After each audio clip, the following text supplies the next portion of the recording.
Hello, magandang araw! Welcome sa ating bagong video dito sa Math and English TV.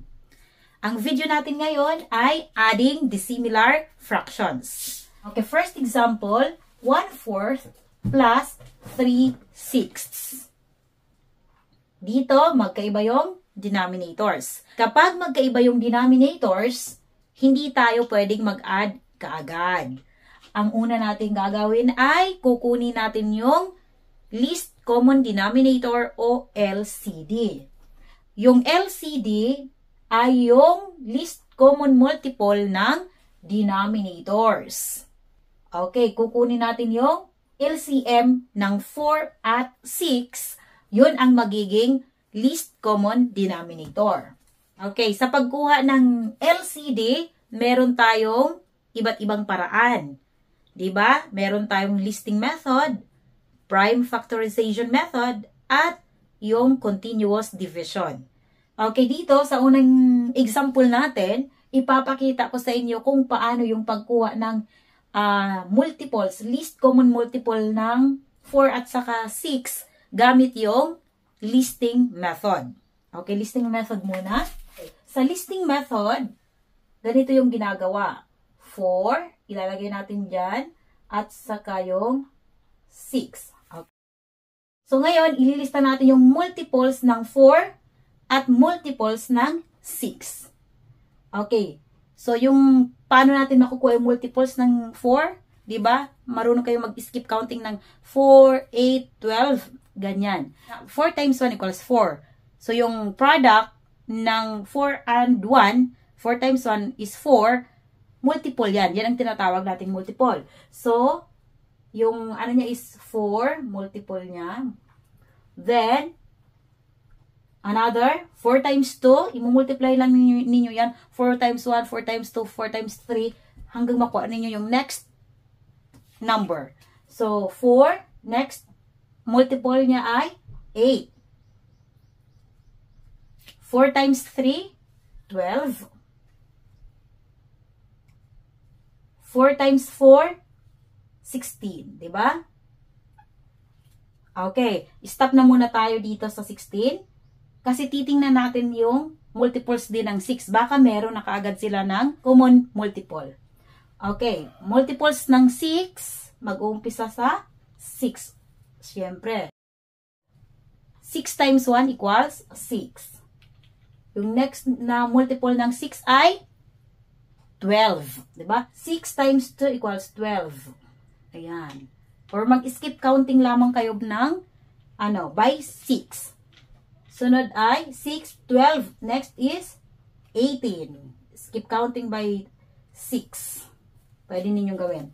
Okay, tingnan ninyo. Meron ng common multiple? Meron. Merong number na pareho multiple ng 4 at multiple ng 6. Ito yung 12. Diba? 12. Ito ngayon yung gagamitin nating denominator. Ito ang magiging LCD natin. Okay, 12. Ayan. Next, kunin natin yung equivalent fractions o yung bagong numerators dito. Yung addition sign. Okay, lagay natin. Ngayon yung first fraction, kunin natin. I-divide natin yung LCD dito. 12 divided by 4 equals 3. 3 times 1 equals 3. Okay. Next, dito naman, 12 divided by 6 equals 2. 2 times 3 equals 6. Okay. So, ngayon, mag-a-add na tayo. Okay, i-add lamang natin yung numerators. 3 plus 6 equals 9. At kukopyahin natin yung LCD na 12. Okay, yung answer ay 9/12. Yung 9/12 ba pwede pang ma-reduce sa lowest term o nasa lowest term na? pwede pa itong ma-reduce sa lowest term. Kasi yung 9 at saka 12, meron silang common factor maliban sa 1. Kaya, kukunin natin yung GCF o greatest common factor ng 9 at 12. At i-divide natin sila pareho sa kanilang GCF. Okay, sa pagkuha naman ng GCF o greatest common factor, meron tayong iba't ibang paraan, di ba? Meron ding listing method, prime factorization method, at continuous division. Okay, so sa example natin, dito, ipapakita ko sa inyo yung pagkuha ng GCF gamit pa rin yung listing method. Okay, yung 9 at 12. Okay, ngayon, ililista natin yung factors ng 9 at factors din ng 12.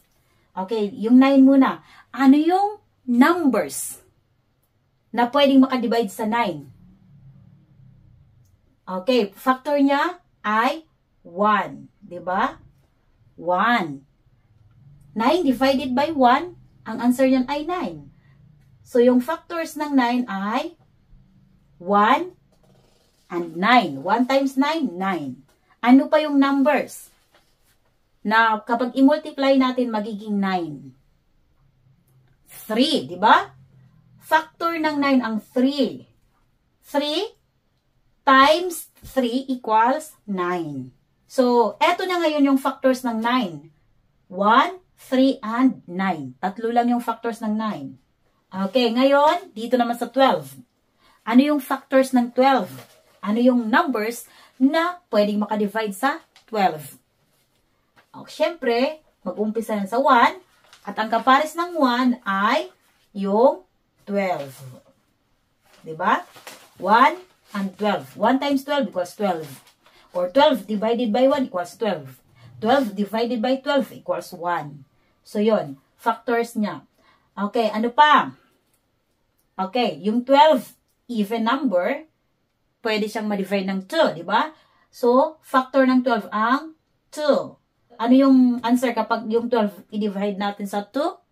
6. So, yung kapares ng 2 ay 6. Okay. Kapag maglilista tayo ng factors, simula sa mababang number, pa taas, para hindi tayo malito. Meron pa bang ibang numbers na kapag i-multiply natin, magiging 12 yung product? Meron.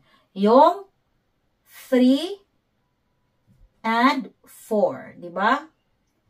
3 times 4 equals 12. O pwede rin 12 divided by 3 equals 4, di ba? So, ito yung factors ng 12. Ngayon, tingnan ninyo. Ano yung number na factor ng 9 at factor din ng 12? Meron silang common factor na 1. Always yan. Common factor na 1. Then, meron din ng 3. Itong 3, ito yung pinakamataas na number na pwedeng makadivide sa 9 at pwedeng makadivide sa 12. Ibig sabihin, ito yung GCF ng 9 at 12. So, i-divide natin yung 9 at 12 sa 3. Yan ang kanilang GCF. 9 divided by 3 equals 3. 12 divided by 3 equals 4. Yung answer ay 3/4. Ito na yung final answer. Nasa lowest term na yan kasi yung numerator at denominator ay magkasunod na number. Next, number 2. 3/10 plus 4/5. Magkaiba ang denominators. First step, kukunin natin yung LCD. Okay. So, dito naman, ang gagamitin natin sa pagkuha ng LCD ay yung continuous division. Okay, kunin natin yung LCD gamit yung continuous division. Ganito yung gagawin natin. Okay. Ano yung prime number na pwedeng makadivide sa 10 at 5? Okay, pwede silang ma-divide ng 5. 10 divided by 5 equals 2. 5 divided by 5 equals 1. Itong 2 and 1, wala na silang ibang common factor maliban sa 1. So, stop na tayo sa pag-divide. Ngayon, para makuha natin yung LCM ng 10 at saka 5, ito at ito, imumultiply natin. So, 5 times 2 times 1 equals 10. Diba? Okay. 5 times 2 equals 10. 10 times 1 equals 10. Ito ngayon yung gagamitin nating LCD. Yung 10. Next, kunin natin yung numerators. 10 divided by 10 equals 1. 1 times 3 equals 3. Okay, dito naman, 10 divided by 5 equals 2. 2 times 4 equals 8. Okay, sunod, i-add natin yung numerators. 3 plus 8 equals 11. At kukopyahin lamang natin itong LCD na 10. Yung answer ay 11 over 10. Tingnan ninyong mabuti. Yung numerator 11, yung denominator ay 10. Mataas ang 11 sa 10. Improper fraction ito. Kailangan pa natin itong i-simplify. I-divide natin yung numerator sa denominator. Ano yung answer? Kapag i-divide natin yung 11 sa 10. 11 divided by 10. Siyempre, yung answer ay 1. 1 times 10 equals 10. Then, subtract. Ayan, 1 minus 0 is 1. May remainder na 1. Okay, ngayon, paano natin isusulat yung answer dito? Marami yung nagkakamali sa pagsulat ng final answer kapag nagsisimplify. Okay, tandaan, itong quotient, ang quotient, yan ang magiging whole number. At ang remainder, ang magiging numerator ng fraction, at itong divisor o yung denominator, ganun pa rin. 10. Okay. Ang answer ay eto. 1 and 1/10. Okay, number 3, 9/8 plus 15/20. Ang una natin gagawin dito, kasi magkaiba yung denominators, ay kukunin yung LCD. Pero dito sa example natin ito, ay magbibigay ako sa inyo ng technique para mapababa natin itong fractions. Kapag matataas na fractions, paano ba natin mapababa ito bago tayo mag-add? Mas mapapabilis yung pag-answer niyo kung mababang numbers na lamang, di ba? Kapag ganitong mataas yung numbers, pwede nating lowest term muna itong numbers. Pwede yan. Pwede na namang hindi. Pwede namang ganito na kagad ang gawin ninyo.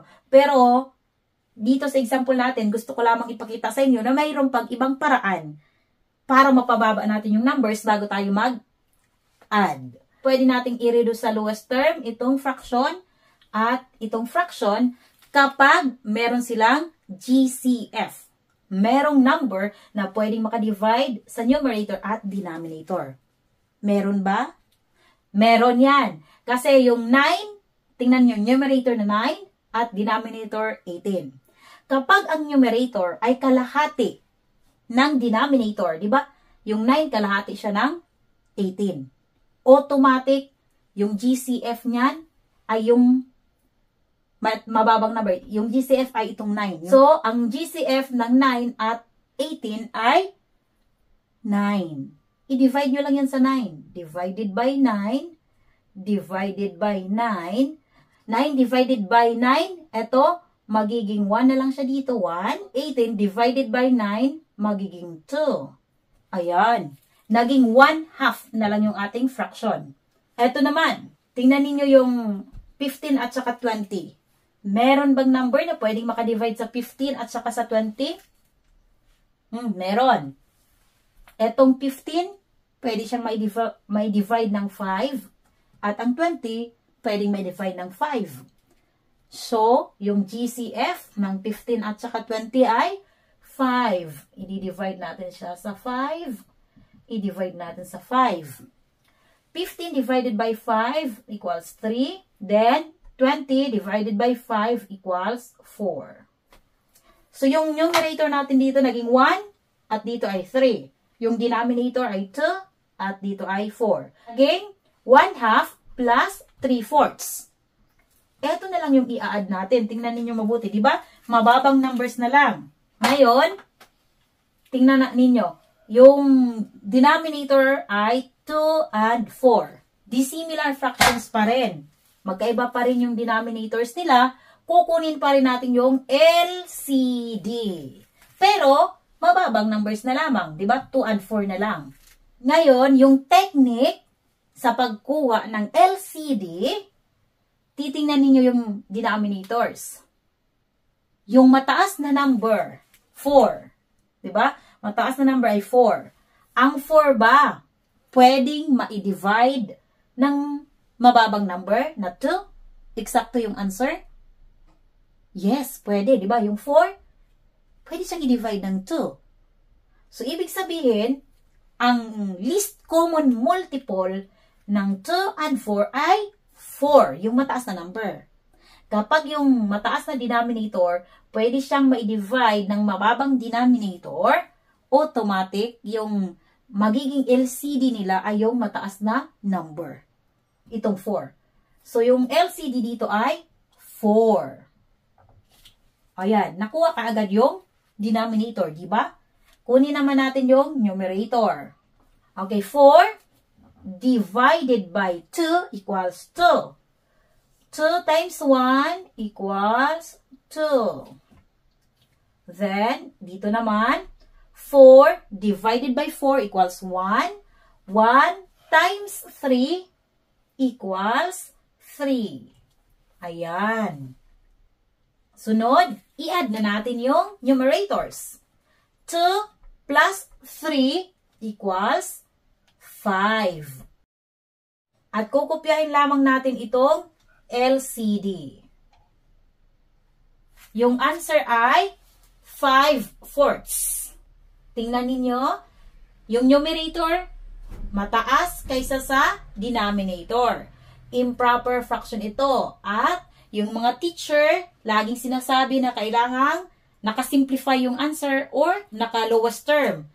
Kaya, kapag ganitong improper fraction yung answer, ang gagawin ay isi-simplify natin. I-divide yung numerator sa denominator. Okay. Kapag i-divide ninyo yung 5 sa 4, yung quotient ay 1. Diba? Quotient, 1. At may remainder. Dahil may remainder, merong fraction. Ano yung remainder? Kapag i-divide natin yung 5 sa 4, 5, ipapakita ko sa inyo para masundan talaga ninyo. 5 divided by 4 is 1, ay yung answer. 1 times 4 equals 4. Subtract 5 minus 4 equals 1. May remainder na 1.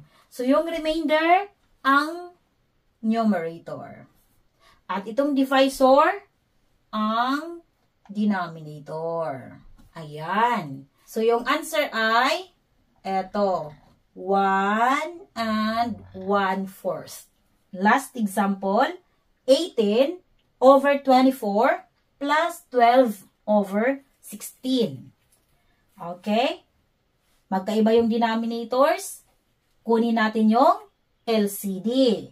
Pero, pwede natin gamitan ng technique para mapababa natin yung numbers. Muna, bago tayo mag-add. Okay, titingnan lamang natin kung yung numerator at denominator ng fraction ay may GCF. At ganun din sa pangalawang fraction. Kung may GCF, pwede ninyong i-reduce muna sa lowest term bago tayo mag-add or bago magkuha ng LCD. Pero, pwede rin natin kaagad kunin ang LCD. Yung ginagawa ko, kagaya nito ay yung technique lamang para mas mapadali yung pag-solve ninyo. Okay, tingnan natin. Yung 18 at saka 24. Meron ba silang GCF? May number ba na pwedeng makadivide sa 18 at saka sa 24? Ano? Sa multiplication table, kung memorize ninyo, alam ninyo na merong makakadivide sa kanila. Yung 18, pwede siyang ma-divide ng 6. Ang 24, pwedeng ma-divide ng 6. Okay. GCF ay 6. Divided by 6. 18 divided by 6 equals 3. Ito yung bagong numerator dito. 24 divided by 6 equals 4. Ito naman yung bagong denominator. Okay, dito naman sa 12 over 16, meron ba silang GCF? Meron bang pwedeng makadivide sa 12 at 16? Yung mataas na number. Okay, pwede silang may divide ng 2. Yung 12 at 16 pwede may divide ng 2. Pero mayroon pang mataas na number na pwedeng makadivide sa kanila. At yan ay 4. I-divide natin sa kanilang GCF na 4. I-divide sa GCF na 4. 12 divided by 4 equals 3. 16 divided by 4 equals 4. Oops. Ayan. Okay, yung fraction natin ay naging 3/4 plus 3/4 na lang. Napakadali na lang nito kasi naging magkapareho na kaagad yung kanilang denominator. At dahil magkapareho yung kanilang denominator, dito, pwede na kaagad tayo maka-add, di ba? Pwede na tayo maka-add. Hindi na tayo kukuha ng LCD. Okay. Dahil magkapareho na yung kanilang denominator, i-add na lamang natin yung numerators kaagad. 3 plus 3 equals 6. At kukopyahin natin yung common denominator na 4. Ayan. Okay. Yung answer ay naging 6 over 4 or 6/4. Improper fraction ito, mataas yung numerator sa denominator. Kailangan natin i-simplify by dividing the numerator by the denominator. So, i-divide natin 6 divided by 4 equals 1. 1 times 4 equals 4. 6 minus 4 equals 2. May remainder na 2. Ang quotient ay 1. Okay, sulat natin yung answer. So, yung quotient, ang whole number, 1. Then, yung 2 na remainder ang numerator. At ang divisor na 4 ay ang denominator. Ayan. Yung answer ay 1 and 2/4. Ngayon, tingnan ninyo yung fraction, 2/4.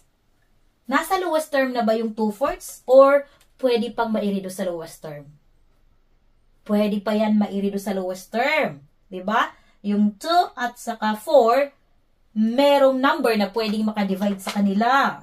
At ano yan? Ang GCF ng 2 and 4 ay 2. I-divide natin ito sa 2. I-divide sa 2. Itong whole number, kukopyahin lamang natin yan. Hindi yan i-divide. Kasi yung i-divide lamang itong numerator at denominator. Kasi yan lang ang i-lowest term natin. Okay. 2 divided by 2 equals 1. 4 divided by 2 equals 2. Okay. Yung answer ay 1 and 1/2.